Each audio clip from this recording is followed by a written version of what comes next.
लो जनाब गन्ना गया जा इन्हें साफ कर लिया इन्हें इन्होंने उत्ते पाउणगे ठीक है जनाब। देखो जी इनू इस तरह फेरी जाना ताकि डिगे ना। ये बन गया चीड़ ठीक है गन्ने के नाल ला ला के खाना फिर वेख यह चीड़ तैयार हो गया हुण ठीक है ना। यह जनाब हुण जिहड़ी ना रोह दोबारा इहदे पाउण डए ने। एक तरीका कार यह कि इस तरह चीड़ ला के गन्ना कर दीदा ते चीड़ होर बन जाता है।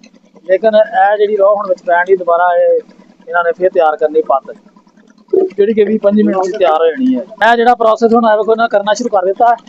यह जनाब कितनी देर का प्रोसैस है फरमान भाई? ये हैगा वा तकरीबन कोई 4-5 मिनटां दा 4-5 मिनट में इस तरह करना है। हां जी हिलाउणा इहनूं मिक्स करना है। हां जी फिर गुड़ तैयार फिर गुड़ तैयार। यह जिहड़ा इहनूं साफ करने वास्ते किहड़ी चीज विच इस्तेमाल करदे? काजबान गौदबान। हां जी ये काजबान इहनूं कहंदे जी गौदबान। ये पंसारी को मिल जाता है। हां जी ते इह विच पा के ना पत्त साफ हुंदी है गुड़ चिट्टा निकलदा है।